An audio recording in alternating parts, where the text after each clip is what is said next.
ஒரு வாலிப பையன் ஒரு அழகான பெண்ணை காதலிச்சு கல்யாணம் பண்றான். கல்யாணத்துக்கு பின்னாடி அழகான வாழ்க்கை போய்கிட்டு இருக்குது. அப்படியே எதிர்பார்க்காத விதத்துல அந்த பெண்ணுக்கு ஒரு ஸ்கின் டிசீஸ் வருது. அந்த டிசீஸால அவளுடைய தோற்றமே மாறுது. எந்த அளவுக்குன்னா அவளோட பெஸ்ட் ஃப்ரெண்ட் கூட கொஞ்சம் தள்ளி நின்று தான் பேசுவாங்க, ஏன்னா அவ்வளோ அருவருப்பு. தன்னோட ஃபேமிலி கூட தள்ளி நின்று தான் பேசுவாங்க, ஏன்னா அவ்வளோ அருவருப்பு. அப்போ ஹஸ்பண்ட் ஒரு டூர் போறாரு. போற நேரத்துல ஒரு ஆக்சிடென்ட் ஆகுது. அந்த ஆக்சிடென்ட்ல அந்த ஹஸ்பண்ட்க்கு கண் பார்வை போயிடுது. அதனால அந்த ரெண்டு பேரும் சேர்ந்து வாழ்றாங்க. வாழ்க்கை நல்லாவே போகுது. ஏன்னா அவரோட கண்ணால இவரோட தோட்டத்தை பார்க்க முடியாது, கண்ணுக்கு தானே அருவருப்பு.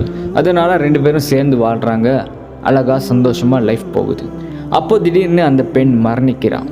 அந்த பெண்ணை அடக்கம் செஞ்சுட்டு வர்ற நேரத்தில் மற்றவங்க அந்த பெண்ணோட ஹஸ்பண்ட் கிட்ட வந்து கேட்குறாங்க, இவ்வளோ நாள் ஒரு குருடனா உங்கள் ஒய்ஃபோட உதவியில் தானே வாழ்ந்தீங்க, இதுக்கு பின்னால் உள்ள வாழ்க்கையை எப்படி கடக்க போறீங்கன்னு கேட்டப்போ அவர் சொன்னாரா, நான் உண்மையாகவே குருடன்